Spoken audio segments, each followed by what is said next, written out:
welcome back to my channel. It's Tanya Nay. Thanks for being here today. Last time I posted a video, I told you guys I have this huge thing I want to talk to you guys about. And really it's just huge because it's like huge to me, I guess, and the way that I've been living my life and the way that I want to live my life. And I know I previously mentioned that I am trying to kind of like reinvent myself right now in this phase of my life. I've been thinking a lot, reflecting a lot, and I've had a lot of crazy things happen in my life, in my way. I mean, just as I'm sure everybody else has experienced their own craziness, their own lives, like, just life gets the best of us, before, like, everybody has it. Everybody knows about it, kind of, like, just everybody, we all have this in our life, and I never saw it this way until now. I'm excited to learn about this just because I really want to practice it, and it's a really hard thing to practice, and I can admit that I've been seeing it the wrong way for so long that I haven't, like, I don't know. I've had my own moments of awareness and different reasons. One of the big reasons that I want to focus on positivity and focus on all these good things in our lives is because I've been in those dark places. Like, I've literally been in that dark place, and I have had my own moments of awareness and awakening in the past, but it's been over really hard trials in my life, like, for me, those really big hard things is like, I was a cutter when I was younger, and that was a really hard time, and, if you're in this video and you've done it and you can relate, like, we can be so much more than that, and if you, like, we also, you don't realize how bad it really is, how hard it is, because it feels like the right thing. It feels like, wow, I have control of my life, and I have control of the feelings I want to feel.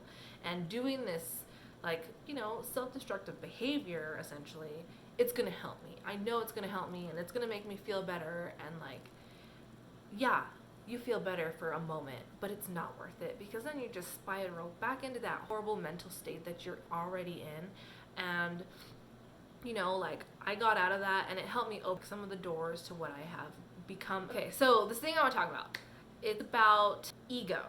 And I always thought ego meant, like, people that have an ego are like, I'm so much better than you. So that's the one side of ego that I always thought. Like, that's what I personally felt like it was, like, when people were egotistical. That was the only, like, opinion I believed in before. Listening to this book by Eckhart Tolle, I've been having to re-listen to it a couple times, which I'm sure if I had a hard copy of the book, I would reread the same chapters again and again, because I am trying to understand them and grasp it to the point that it can be my new reality, because I know it's not like that right now. So I found out that the ego is more than that. It's more than just that. It's also things that, let's see if I can explain it the way I understood it, is that, like, it's that voice essentially in your mind, the one that you identify with, like, the one that also says things like, you're so fat, you're so ugly, like, I'm not good enough, you're not pretty enough, or those things, like, that mind. I don't know if you guys know what I'm saying. Like, maybe I'm just not making sense at all, which I'm sorry if that's the case for you. And I hear that if it's not something that you can relate to or understand, that you're just not ready for this part of, like, understanding, I guess, or awareness, which I'm trying to be in that place. Like, I feel like I'm there, and I'm ready for something different and more. Like, I've been saying I want to find more purpose, and I want to find my happiness and joy, but it's like, I already have it. And I didn't realize that, because I was living in that place of ego. So it just explains in the book that there's this other part of, like, that ego part of you. It's like, you identify with those things. So even everything I've already told you about me, who I am, like, those are things that I've identified with, and, like, they're great. I love a lot of things about those things, like, several of those things bring me joy, and they have brought me to be who I am now. But, like, I'm not just those things, which I had mentioned before in one of my other videos, my first video here with the palm, that I really do, like, identify with those things, and they built me who I am today. But like, I'm trying to learn to kind of let some of the things go, because like the ego likes to hold on to identification. Like, supposedly the real us, like, we are more of like the awareness inside of our own minds. So like, have you ever, I mean, I do it all the time, like where I start thinking of something and then I'm just spinning off of that, and then the next thing I know, I'm like thinking about this other thing, and then it relates back to this other thing. And he says that that's when you're like living in your own mind. And I do that all the time. I don't know if you guys do it or if it's just me. And like, I know it's not just me. I can't say, I can say that. I know it's not just me. But like, you're in that place, you know? And so this guy in the book continues to talk about how there's also this other aspect of the ego. Like, the ego is those things, those negative kind of talks, or even good talks, like extra self stuff, but it has this other thing that it contributes that's called the pain body. And so the pain body, like, enjoys those feelings of negativity. Like, you know, that feeling when you're just so sad, like, and it like burns inside of you, like maybe your heart races or your heart hurts, or you know, you just feel like you want to scream or cry. And I'm a crier. I cry a lot. And I scream sometimes too. That's bad for me. But, you know, those types of things. Anyway, those negative feelings. So the pain body and the ego, they feed each other. And I'm getting out of that because I've been there. I've recently, like, I can't even believe how bad I got there. And I know I've gotten there in the past because I've also been not only a cutter, but one time I was really suicidal and I ended up in the hospital. I had cut my arm really bad at one point, and that was a really hard awakening moment for me too. But, you know, I was there. I was in my mind. Like, I remember, I don't even, like, everything just was bad. Like, everything about life was not good. My work was maybe kind of okay at the time, but even then, like, it was hard. And like, my friends were great, but it was hard. My work, like, just college was great, but it was hard. Like, everything was super hard and not good, and I was not happy. You know, the relationship I was in at that time was like just all emotion. Like, it was just so hard. And so I feel it. And even then, like, even now, as like being 30, like, I was just there. I was there like last week. So if you're there too, like, hey, you're not alone. Welcome, you know, welcome to like being aware we're not alone in the world and going through this like vicious cycle of like, your mind says all these things and then your pain body like feels all those things. But like, if you can stop and like think like, wow,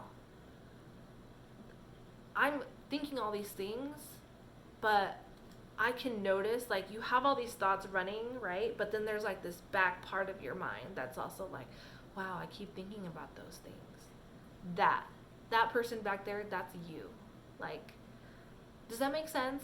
I'm still trying to grasp the whole idea myself, but that's essentially it. Like, the idea is that like, your mind is filled with this voice, and that voice isn't necessarily you, but we identify with that person in our mind, and so it becomes us.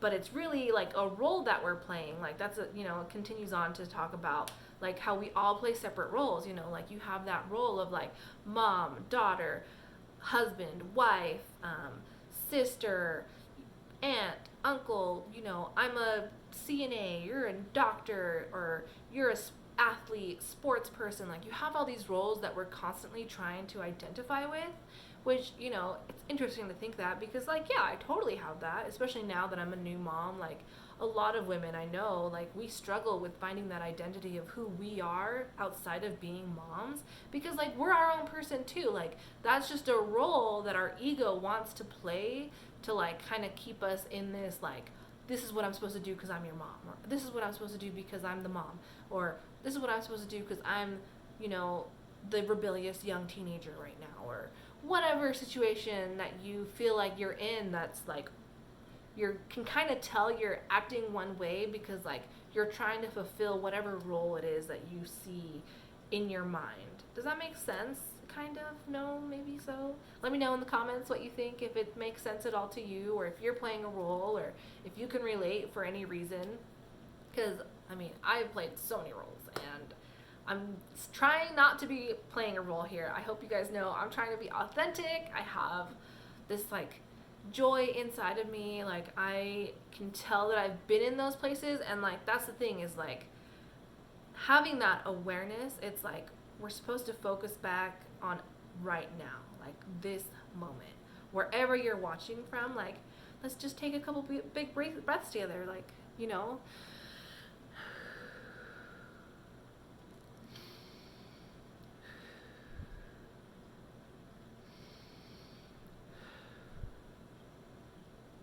Can you, like, feel, like, the vibration inside of you? Maybe it's just me.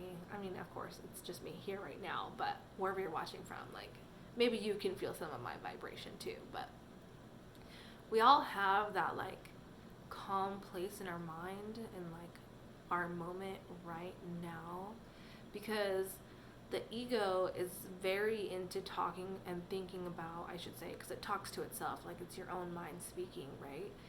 It's like always in the future, or it's always in the past.